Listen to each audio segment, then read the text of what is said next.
Assalamu alaikum. A'udhu billahi minash shaitanir rajim. Bismillahir rahmanir rahim. Alhamdulillahi rabbil alameen. Rabbi awzaini an ashkura ni'mataka allati an'amta alayya wa ala walidayya wa an a'mala salihan tardahu wa adkhilni bi rahmatika fi ibadika salihin. Ameen. Rabbi shrah li sadri wa yassir li amri wahlul 'uqdatam min lisani yafqahu qawli. Ja'alni wazira min ahli Haruna akhi ushdud bihi azri wa shukri fi amri nusabbihaka kaseera wa nazkuraka kaseera innaka kunta bina basira wa sallallahu ala Muhammadin wa ala alihi wa sahbihi ajma'in walhamdulillahi rabbil alameen. Welcome everyone. Inshallah, we will continue from the book The Rays. We are studying the 15th ray, first station, part 1, which is on page 574 of the book.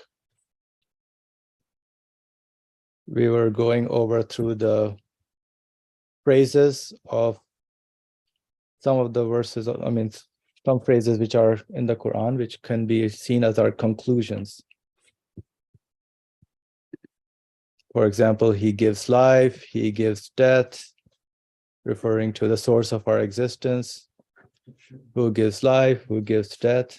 Of course, none of us can give our existence to ourselves. We cannot give our life. We cannot give death to ourselves. We may obey the order to follow and maybe hurt ourselves, but the actual existence of death is only given by the one who is the Lord of the universe, the one who deals with existence. Now, the next phrase we are studying is the 8th phrase, and he is living and dies not. He is living and dies not.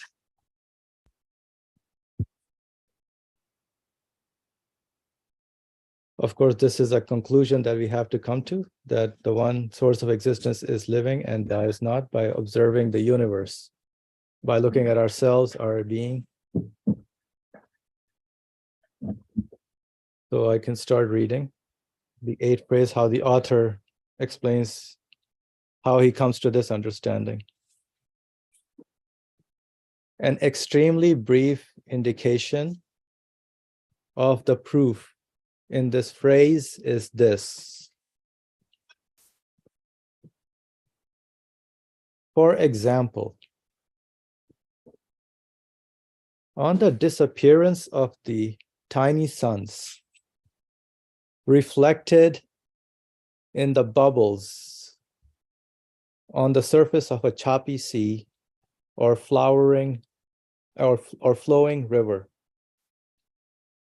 on the surface of a choppy sea or flowing river, the bubbles that replace them display the same tiny suns, thus pointing to the sun in the sky and testifying to it. And with their disappearance and death, they indicate the existence of a perpetual sun.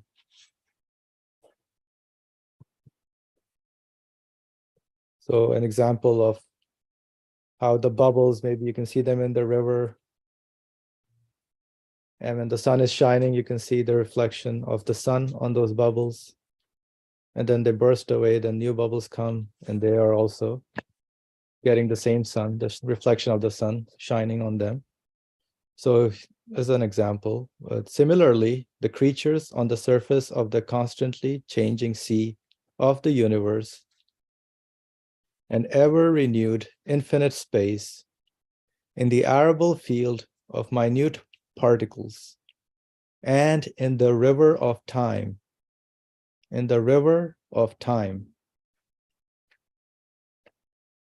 which with its flow draws all transitory beings into its embrace.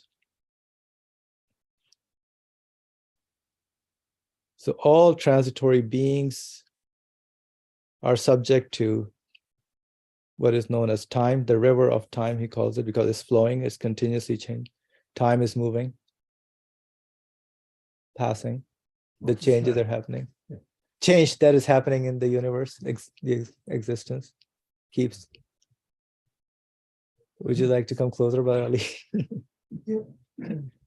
Change in the universe. Change in the universe that we observe.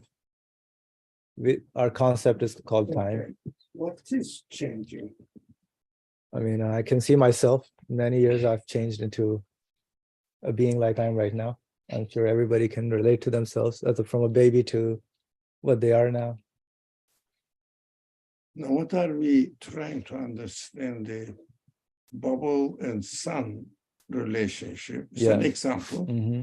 It is just an example. Mm-hmm. So bubbles are coming up and reflecting the sun, so they're connected. The reflections, and they disappear, and then other suns, other bubbles come into existence. That is just an example. Right. But it doesn't really represent the reality of this universe. Why? Nothing is disappearing and coming again, like bubbles. The bubbles disappear, yeah. But our existence is constant. Although changing, but constant, not continuous renewal like bubbles. You know, example must be taken only for the comparison. Sun is continuously always there, and the bubbles are going and coming, going and out, coming, but they reflect the quality of the sun in them. Right. Now, when we come to think about the real existence here, there is no disappearing and coming again. But what we see, a constant existence, strangely enough changing. Change is not taking time. Change is not taking time. Can you explain that? No, it means change is not in a fraction of a second, billions of a second, coming and going, coming and going. No, constant existence. So constant change continues. Constant change, but existence never disappears even a billionth of a second time. What is time then? Time means our perception of the change. Our perception. Good. Excellent. Our perception that I remember from my previous experience that I was younger. Now I am older. I call it time. Time is from my perspective. Time is not from existence perspective. That is interesting. There is an seems to be authentic narration, which looks like the prophetic teaching. It says, don't swear time at time. Don't curse time. Sorry? Don't curse time. Curse. Don't curse time. Yeah. It means self. It means really, cursing time. Because it is an Qudsi hadith. God said that Muhammad is narrating it to us what God said, not in the Quran. So it says, because I am time, and at there, time. This is one thing in the hadith narration. What does it mean? God is time. It's a very interesting concept, isn't it? God is time. What does it mean? Now, that is one side. It's a question, waiting for our perception of it, understanding of it, interpretation of it. Yeah. But on the other hand, there is a verse in the Quran, ayah, that is in the Quran now, the second thing that I'm going to quote here, the meaning, rough meaning. They say only that the time makes us halak, going to halak. It means time is making us older, time is making us death, making us to die. That is what is operating in the universe, they say. Not an external agent is operating, but everything is time, because they say the existence of the universe, they explain the existence of the universe in terms of time. But in fact, this is in the Quran, but nowadays what they say, the universe develops in time, 14 billion years. It means time is passing. As time passes,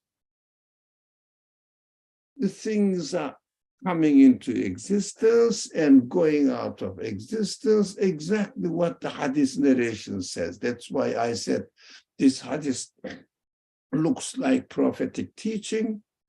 So whatever the hadith critics say, whether it is authentic or not, I don't mind, I don't care. What I care, the meaning is exactly as we learn from the Quran. So that is authentic to me. Even the hadith critics say it doesn't look like authentic. Meaning is authentic. It means meaning is Quranic, because when the verse refers that those people say that, etc., they are deniers. Deniers say this. It means those people who don't believe in God or the creator or an independent agent. They see something external, time being something different. But the question is, what even unbelievers mean by time, what prophet meant by time. I believe that unbelievers or disbelievers attribute the existence to time as an independent agent. Hadith narration says time is God. What does it mean? Time is God. In the view or understanding of the disbelievers, time is something within the universe, an independent agent, but not a conscious being. The Quran says it is conscious being, independent agent, but not of the nature of the universe. The creator, the source of existence of the universe. Got it?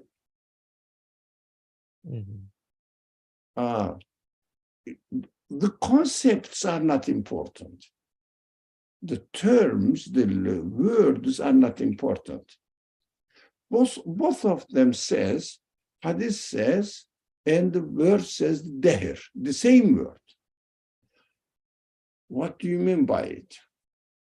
If you mean that a conscious, external, independent creator of the universe who is giving existence to the universe, that is Quranic concept, that is what the reality of this universe is.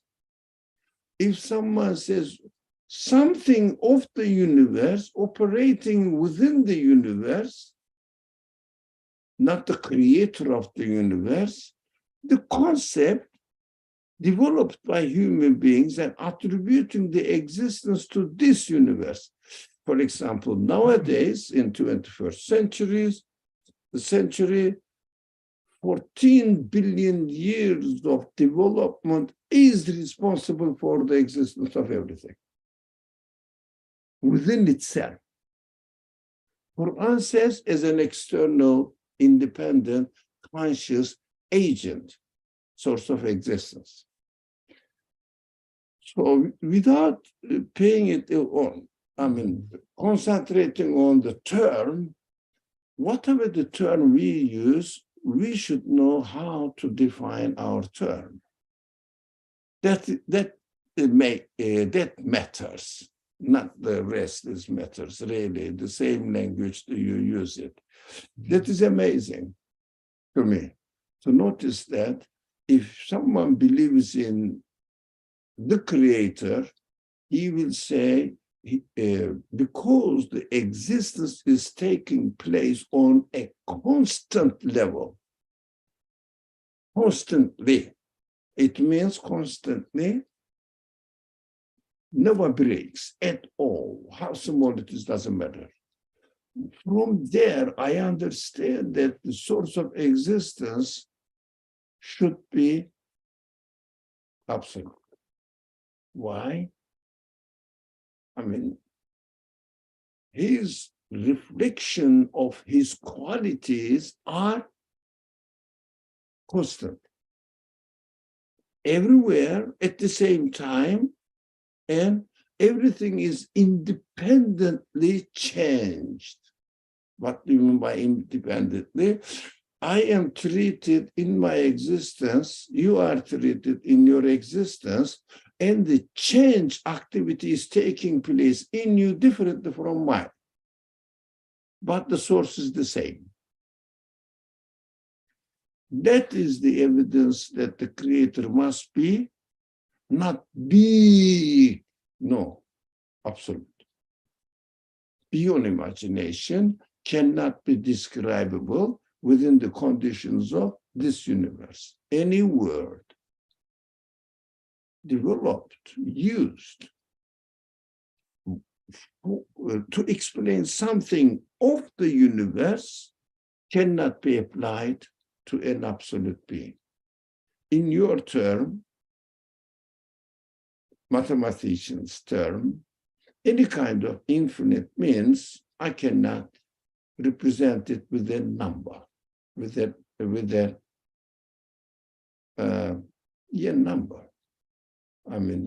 I don't know the difference between in Turkish rakam and sayı. Number. Cannot be bounded by a number. Sorry?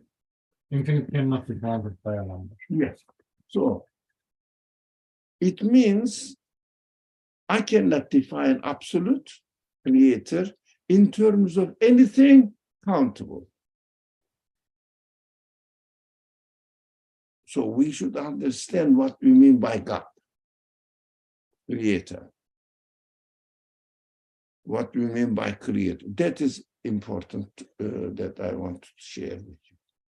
So when they use the term space-time, everything exists within space-time.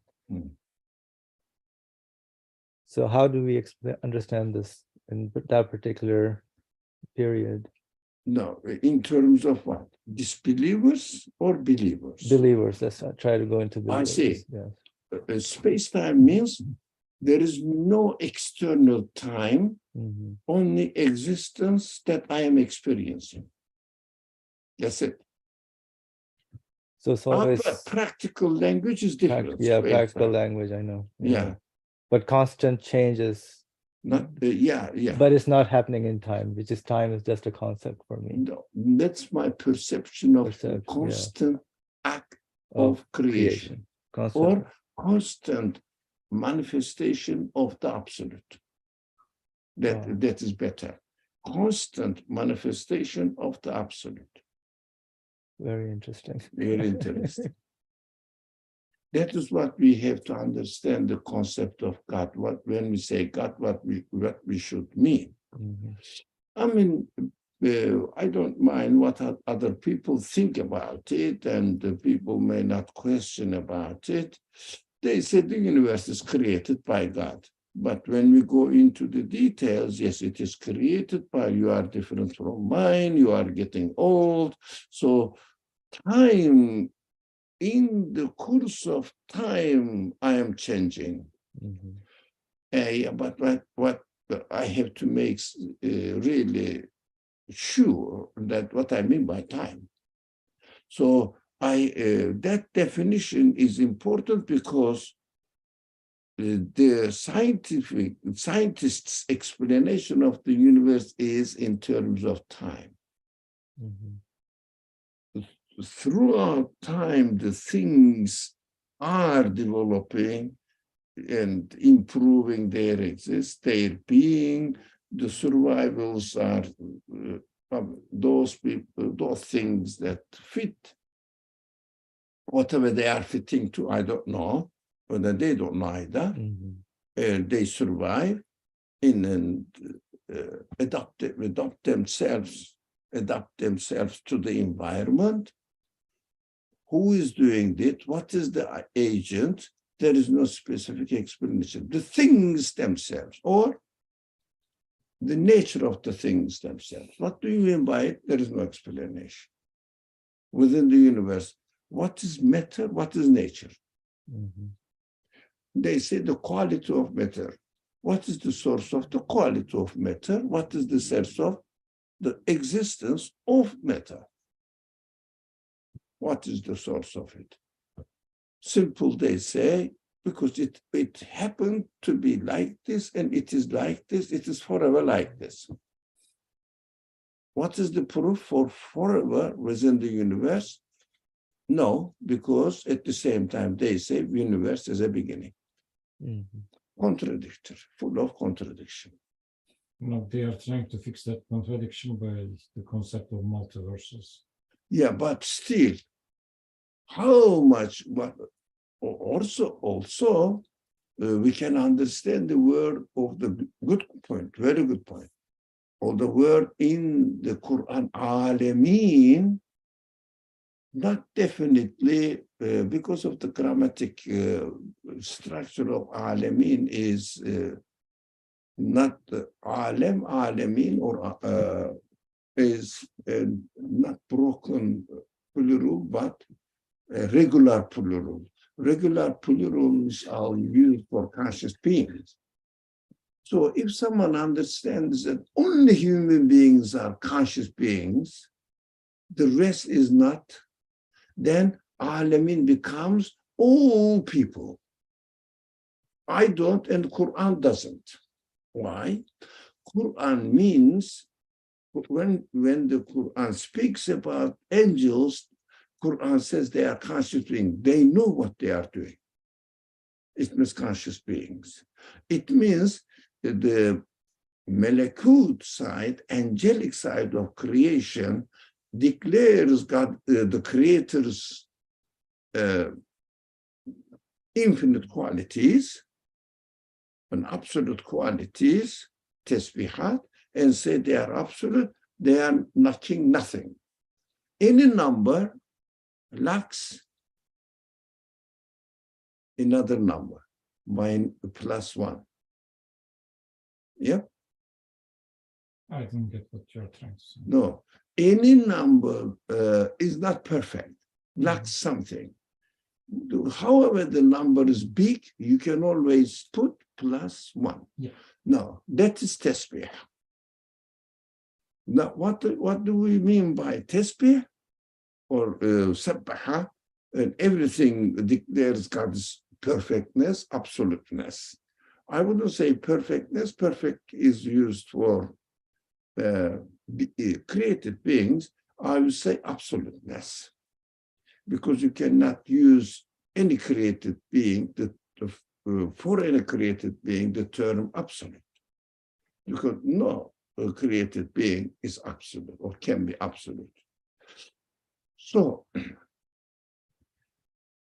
they are declaring, the angels are declaring his absoluteness. It means they are conscious being. So We cannot reduce conscious beings, the meaning of conscious beings, to represent human beings. No. Everything, angelic side of everything is conscious. Consciously declaring, announcing, it is absoluteness. If so, what does the Quran mean when it says alameen? The conscious plural, or a form of plural which represents consciousness. Multi-universe. Endless. All of them, whatever you can think of it. He is the Lord and owner and sustainer, maintainer of every existent being. Whatever human beings can think. So, multiverse, as opposed to universe, doesn't mean anything. All of them, whatever you think of it.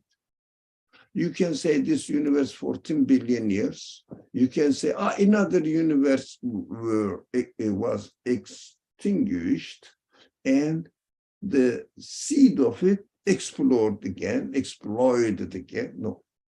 Exploded. Explode. Again, exploited. Exploded again and gave birth to another universe. It started expanding. Doesn't matter. Does it exist or not? That matters. As long as it exists, we have to explain its existence. How come it exists? Endless universes. How come endless universes exist? So can you say that it is an absolute being? Then you are talking about the creator.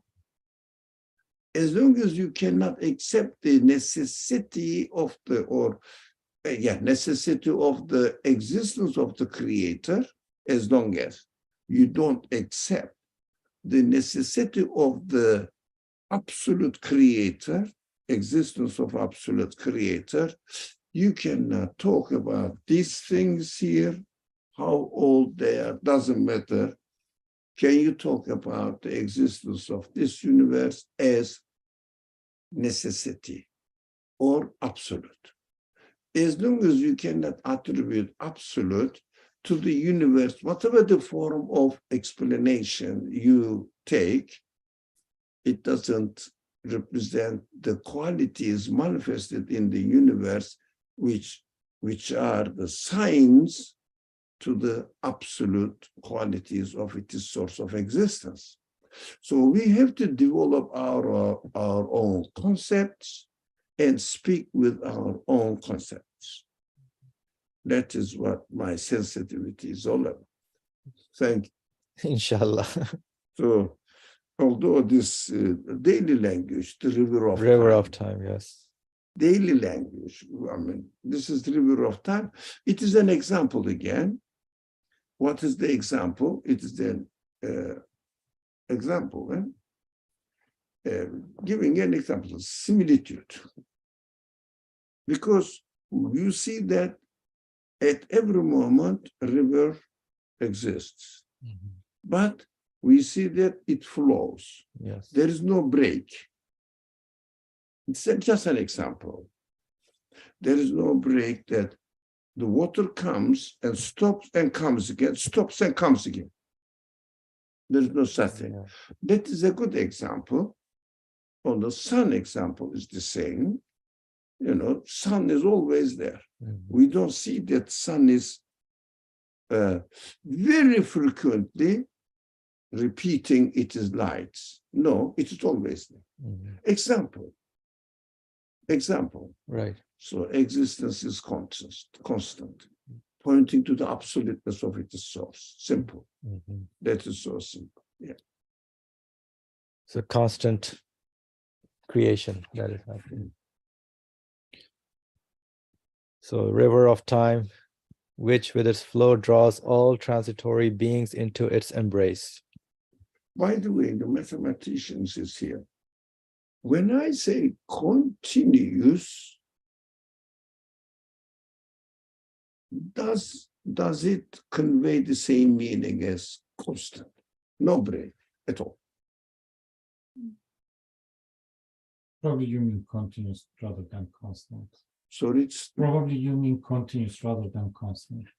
Continuous is I think continuous is a better choice here. yeah, you think why this continuous means no break? Continuous means something is happening without any interruption. No, Without any interruption. there is no, it doesn't go into non-existence and comes back. Constant means it stays as it is forever. It means it doesn't change either. Yeah, continuous doesn't. So we cannot say that continuous change, continuous acts of creation, be careful with the language, continuous acts of creation, but continuous existence, continuous creation. Acts is plural. It means represented by a number. Acts is plural. That's why we cannot use plural for the absolute. Right? We cannot say two absolutes, contradictory or oxymoron. Absolute cannot be two. Right. So I don't get it. Why not? Sorry?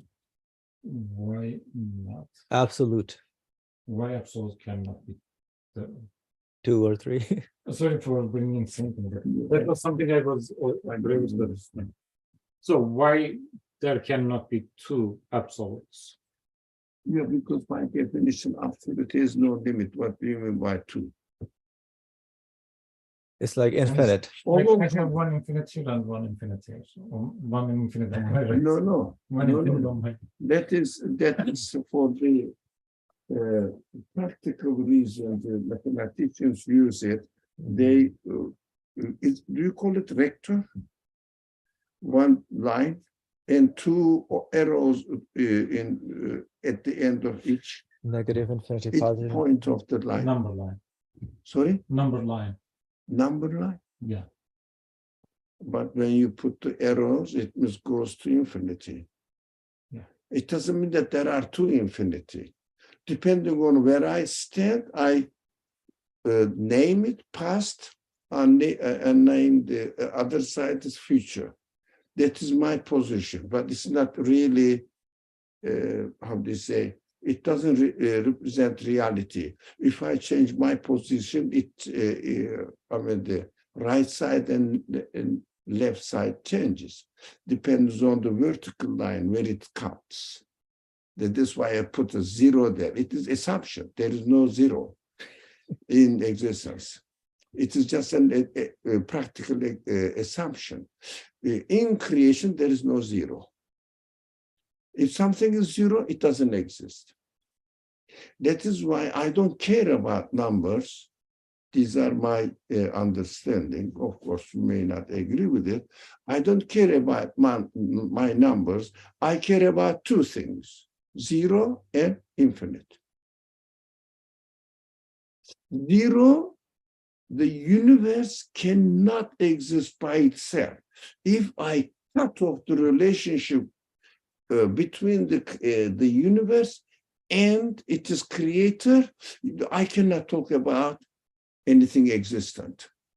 Zero. That is why zero is extremely, extremely important. 1, 2, 3, no. Zero is extremely important for my reasoning.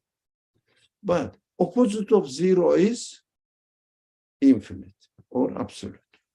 What does it mean? The universe in and of itself is zero. Although it exists because it is given existence. By itself, it doesn't exist. By itself. Now, that is one point. How about the reality of existence? Reality of existence points to the necessity of the existence of absolute being. Did you get it, Mohammed?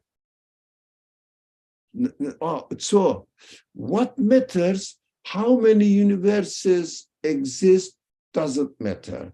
How many beings exist in the universe doesn't matter. Numbers don't matter. What matters, whether universe can exist by itself or not. Question, if you say it cannot have any power to give existence to itself while it is not existing. So if something doesn't exist, it doesn't give existence to itself, it is oxymoron.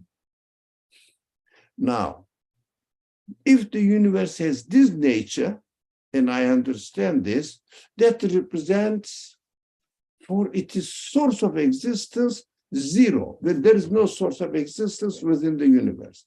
If there is no source of existence within the universe, there must be a source of existence of the universe which exists. That must be absolute. That is why,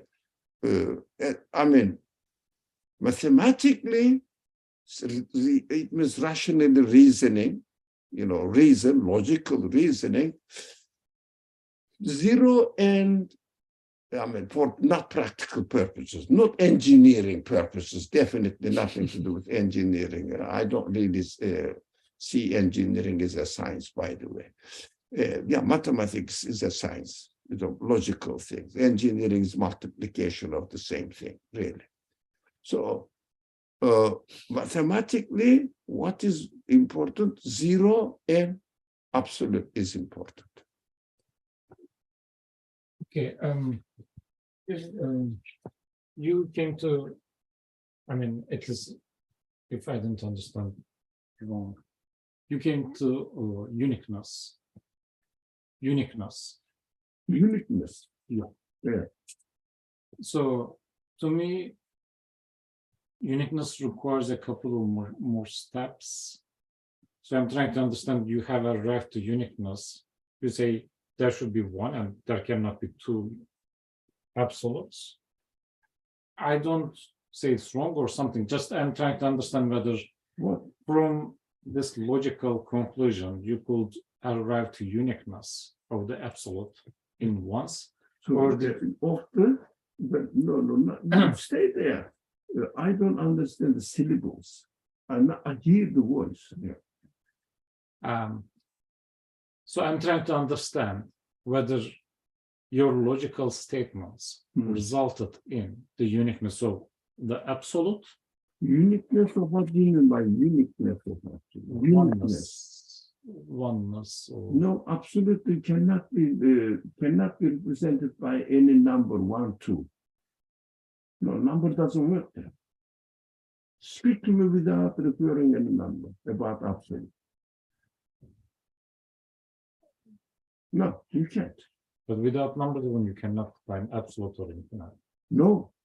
Absolute is a concept which doesn't represent anything of the universe. Which doesn't represent anything of the universe. Maybe called No, I'm fine. You are I'm just trying to understand. Look, get out of this math concept from a mathematical practical side of it, but think about it up in an abstract way, because Quran doesn't speak in an abstract way, by the way. But while we are reasoning, we should conclude from Quranic concrete examples or concrete examples. Concrete examples, and come up with an abstract notion. That is why within the universe, be careful here whether it makes sense or not. That's why I'm saying be careful. Within the universe, the concept of God is an abstract notion. Why? We cannot represent it in a sample. But in order to educate people, because they cannot start from an abstract concept. These are very important matters as far as the methodology of thinking is concerned. we have to start from a concrete object thing, and then we can conclude an abstract notion conclude to the abstract notion by saying that the source of existence of this thing cannot be by itself, therefore there must be something else. Look at the language, something else than the universe. That's what the Quran says. God is what? La ilaha illa hu. Something else than the universe. La ilaha illa hu. Yeah. Something else than the universe. Does Quran describe it? No. What does it say? When you look at the universe, it shows that there is the manifestation of power, knowledge. Let's talk about knowledge. It shows that the things in their existence declaring that their source of existence must have knowledge. If there was no knowledge, that the concept I have this knowledge, then I cannot explain the existence of the things consciously and based on a knowledge. The concept is mine now. Knowledge is mine. It's my concept because I compare it with ignorance and knowledge. And an ignorant source of existence cannot be the source of existence of my myself, or for example, body. Yeah, because it is planned, knowledge, planned, wisdom. Everything is perfectly working. That is why I cannot say God is wise. What does it mean? Hakim. I have to say Hakim, which means absolute, infinite.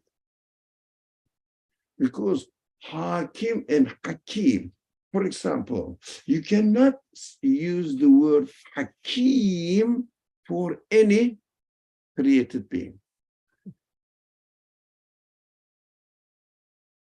Yeah, it's very interesting. But God's qualities are described in the Quran as absolute wisdom, absolute knowledge. It means I have to compare between ignorance and knowledge. I didn't know yesterday. Today I learned it. Knowledge exists here. This knowledge is a worldly concept drawn from comparison between two things in two events taking place in the universe, ignorance and knowledge. But my conclusion from there, looking at the universe, there is knowledge manifesting this quality in it. I take it as knowledge, but when I refer it to the source of existence of this act, because there is no source of existence of my body within the universe. If I say La ilaha, means nothing of the universe can be the source of existence of my body. So the quality of my body demonstrates that source of existence must be knowledgeable. That is my language now, knowledgeable. So, okay, source of existence is knowledgeable? No, absolutely knowledgeable. It means undefinable within the conditions of this universe. That brings me to the end conclusion. Quran says, Allahu la ilaha illahu. What does it mean? Allah, when I say Allah, what do I mean? I explain to you. The concept Allah, I introduce to you. What does it mean? I don't know at all. And he's not referring to any part of the universe. So, Allahu equals to, you cannot find any similar to it. La ilaha. It means nothing. Nothing represents this word God, but illahu, who means, you said there must be a source of existence. That is it. It means Allah is equal to who? Does it make sense? What does it mean? When I say God is this and this and this and this, as the Quran uses, I have to be very careful. Quran doesn't say Qadir. I mean, Qadir, absolute. It means not the kind of Qudra, power, you think of within this universe. It means negating my concept, but taking me necessarily to concrete to the abstract, Qudra, power. Why abstract? It becomes my conclusion. That's why belief is my conclusion, my rational conclusion. Then this rational conclusion, I bring it back to my human qualities now, which are my feelings, which is my soul. My soul is what makes me a human being. Body doesn't make me a human being. Make me an animal being, not human being. What makes me different from an animal being is my spirit, it's human side. Human side confirms this abstract knowledge, because when I tell to myself, it becomes now, no, that's why Iman is not a common thing. It is individual, personal thing. Everybody must come to this end. Iman is not, we are Muslims, we believe in God. It's not Iman. It is just stupid language. I have to say, and a meaningless language, I have to say, I am convinced. I have yaqeen, certainty. My source of existence, with all my qualities, points to the necessary existence of an absolute being. That's why Nursi keeps repeating, wujubu wajibul wujud. What does it mean? Necessarily existent one's existence is my conclusion. So when I say God, I must be comfortable within my reasoning and also my feelings. For example, if I tell you, look, you want something, isn't it? The permanent, especially in summary, limitless, permanent,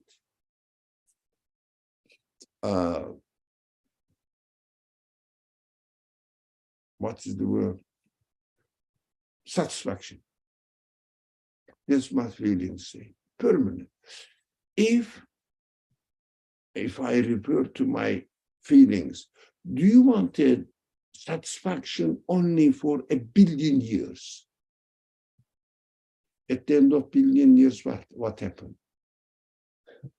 Can I have another billion? At the end, now, it is as if I may cheat myself there. At the end, last day of the billion years. Well, now, shall I take the satisfaction from you completely and you disappear?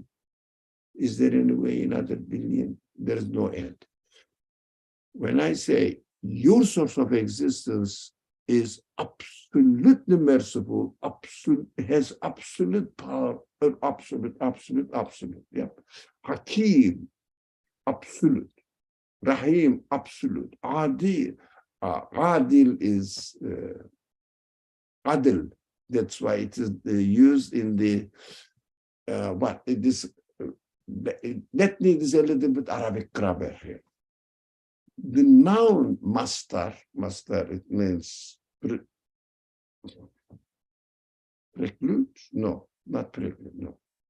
Particles. Yeah? No, particles? No. Just a minute. Something part. Participle. Participles. Participles are not countable. I can say there are two hakim or alim, too knowledgeable. We are neither. Sohail says verbal noun. Sorry? Sohail. Verbal noun. Yeah, correct. But participle is also the same meaning as far as I remember now. I mean, in grammar they use participle. Okay. In Arabic grammar, they explain mastar. Now, two knowledgeable ones. Yeah? Ilm, power, qudra. What was the word I said? The Quran uses it, and in terms of noun, adil. Now, because in Arabic there is no active participle. Thank you, Suhail, by the way. In Arabic, as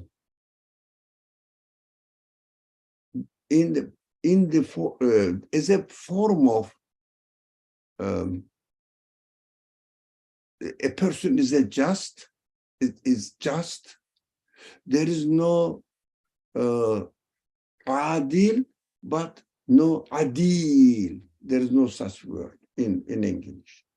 In Arabic, adil, like Rahim, Kareem, Jamil, Jalil. Yeah, there is no such word. Instead, the Quran doesn't say adil, but adil, mastar, because uncountable.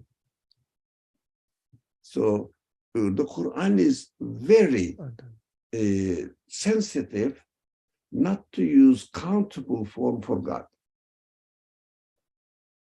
This is the delicate fine points in the language of the Quran. Well, I love it. So adal is like an exception among the. Sorry, maybe. Like but, Rahim and Kareem. Yeah. Erhamur Rahimin. Look at this Rahimi, you imagine that it means. For example, in the Quran, what it says.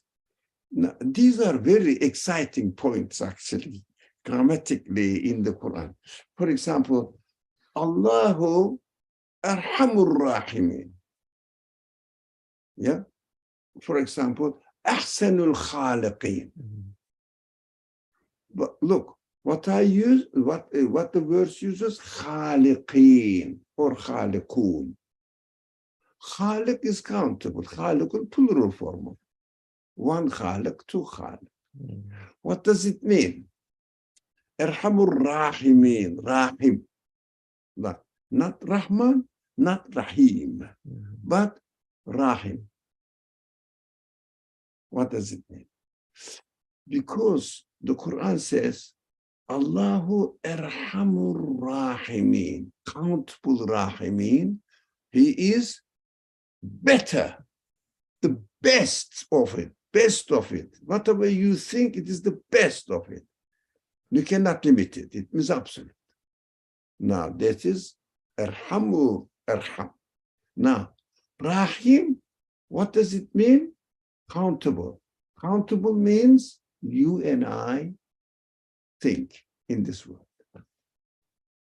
So, necessarily what we will say, God is the most merciful of the merciful ones. No, be careful, because as far as the translation is concerned, there is no other way of explaining it. What? We have to say, whatever you think of merciful within the conditions of this universe, you think of, it does not represent his rahmah, noun, again, or master, verbal noun, Rahmah, because he is beyond it. It means infinite. You cannot limit with a number.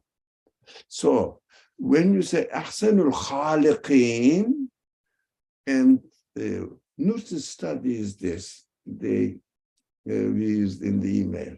Nurse studies is in the 32nd word. Says, what you imagine as Khaliq, you imagine. Where did you get? Why doesn't God say that? Why does the Quran not say that God is what you think, Khaliq?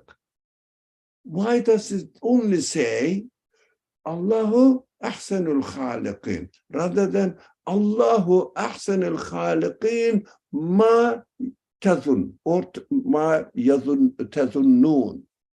You are thinking. Doesn't say this. In fact, Arabic grammar doesn't need to say it, specify it, because as long as you use the Khaliq in this form only, yeah, but the Quran uses Allahu Khaliqu kulli shay, but there is no form of Khaliq in Arabic. You don't hear anywhere in Arabic because of the lack of the language. Otherwise, when I use Khaliq, not referring to the absolute Khaliq, I am referring somebody is doing some creative activity in the universe. I have to understand this. Ahsanul Khaliq, what I imagine to be the Khaliq. Because nothing can be the source of existence of anything. In order to be source of existence of anything, one must be absolute. If something is not absolute, cannot bring into existence which did not exist before, or that didn't exist before. So only the absolute being give existence to anything which did not exist before. So there is no absolute being in the universe. This kind of reasoning is necessary to make it special. So Suhail, okay, lots of comments from Suhail. Regarding the absolute, and he says it means from the beginning. From beginning, yeah. Infinite cannot be relative to anything else by definition. Cannot be relative to anything else. But when we were discussing infinite, that's what we talked about. If it is relative, it isn't in essence. Sorry? If it's relative, it isn't infinite in essence. It is not infinite in its existence. If there's any relativity, then it cannot be infinite. You cannot talk anything relative as infinite. Yeah. Right. And then he said, but anything relative in existence refers to the necessary existence of infinite. You got it? That is why in this world,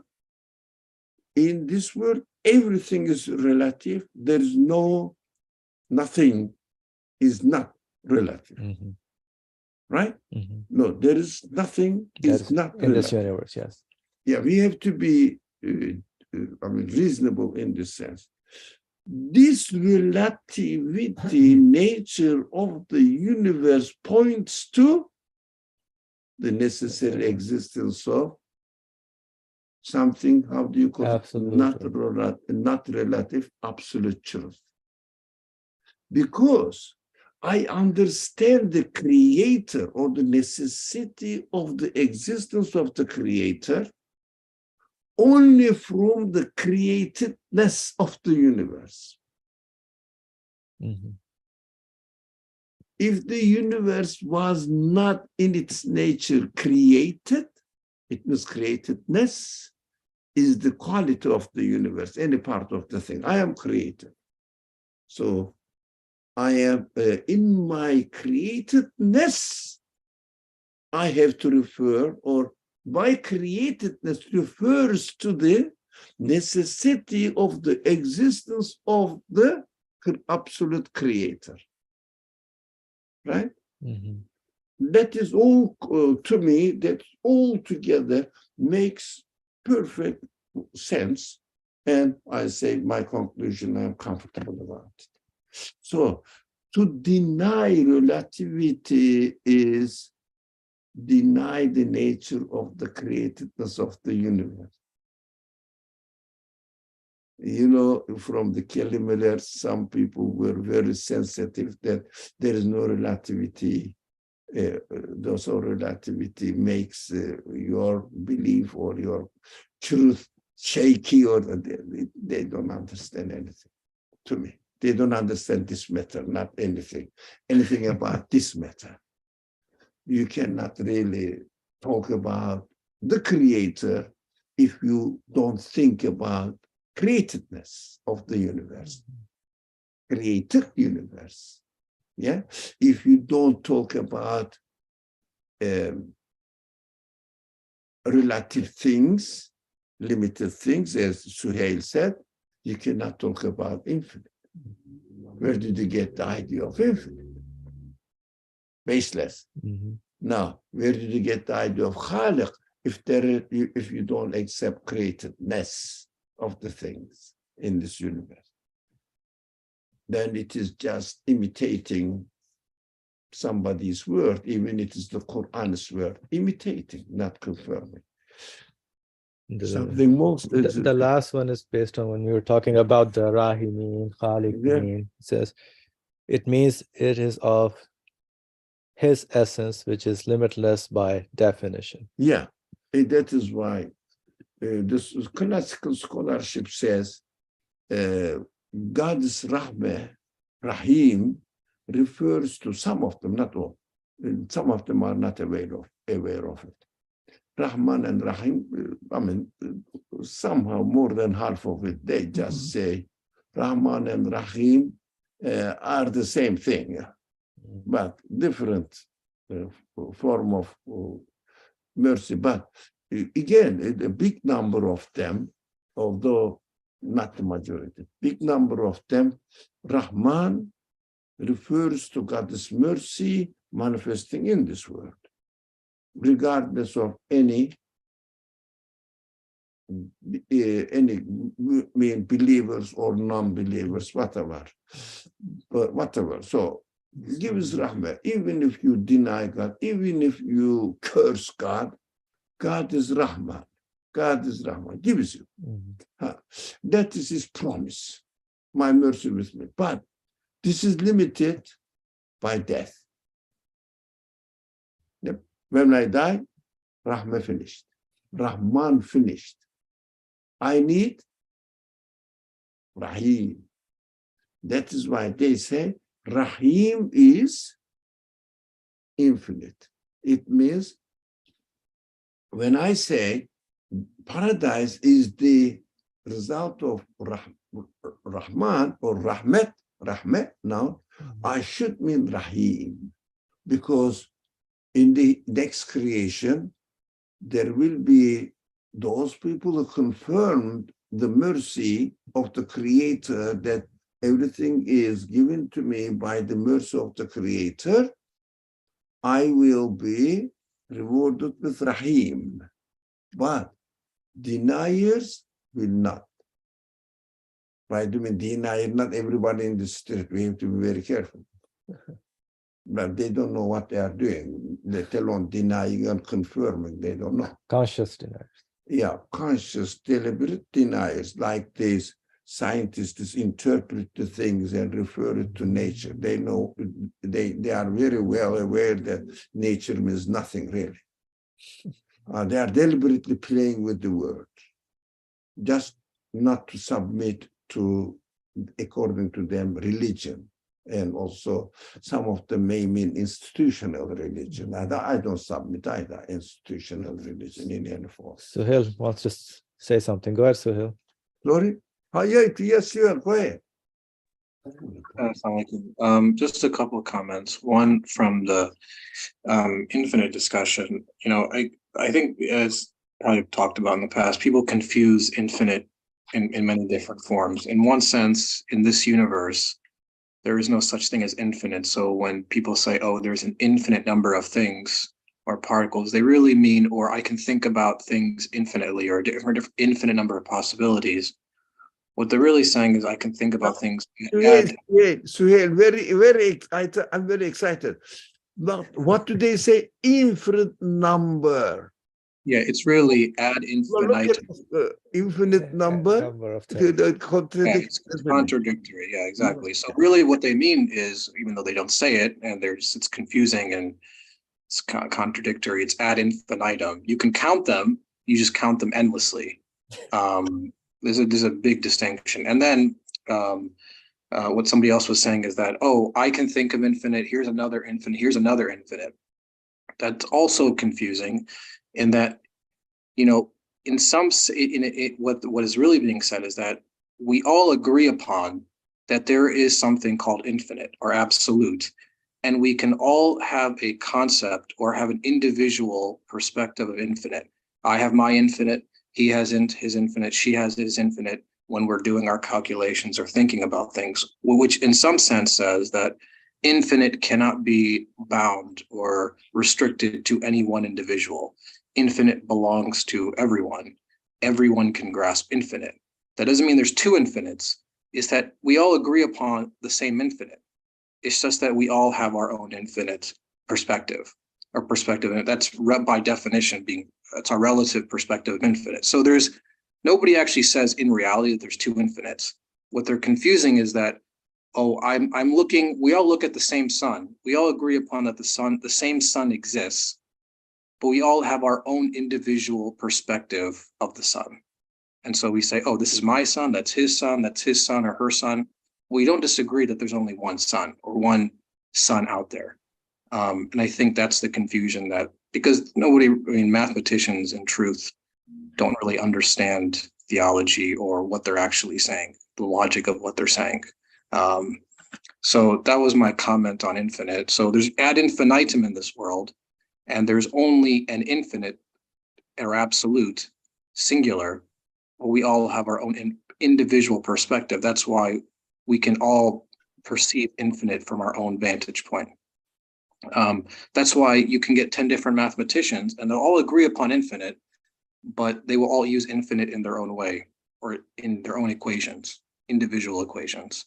That's the absoluteness of the absolute, and that he cannot be capacitated or restricted to any one individual or any one being, which you were alluding to earlier, in that we all change, but we all change in our own individual way, pointing to absolute. And then in terms of this discussion about, the verbal noun and adjective, I was thinking, I don't know if you agree with this, but like, for example, like what Nursi says, I think in the first word, maybe, or second word, about Bismillah ar-Rahman ar-Rahim, in that the verbal noun, like ar-Rahman or is general, in that nobody can deny the existence. I mean, even if they say it, but in reality, nobody can in actuality deny the necessity of an absolutely merciful one. But what they can deny or not be aware of or conscious of is Ar-Rahim, because Ar-Rahim is sort of the manifestation of it in our individual lives. So if we are conscious of, because Ar-Rahim is really an adjective, it's not an active participle or a verbal noun, it's an adjective.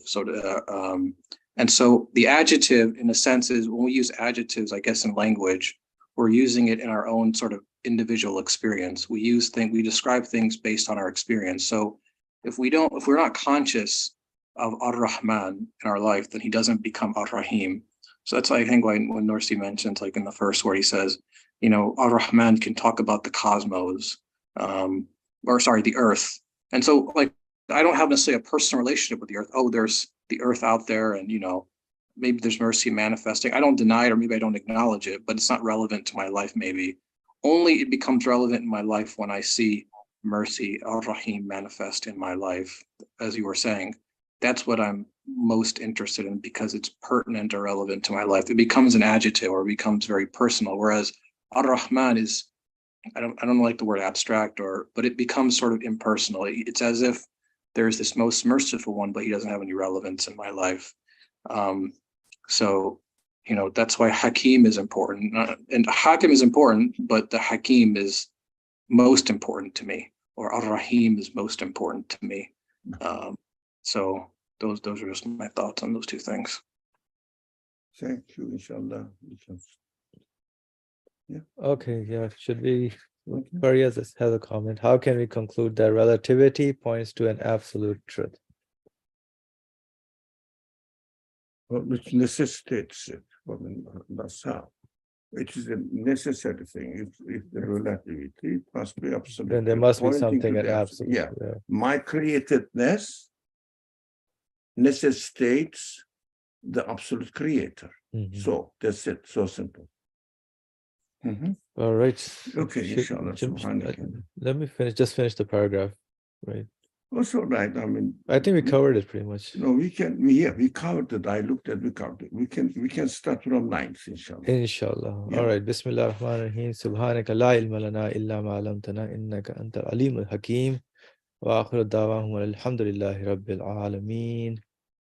Bi hurmati surat al-Fatiha. Thank you, everyone.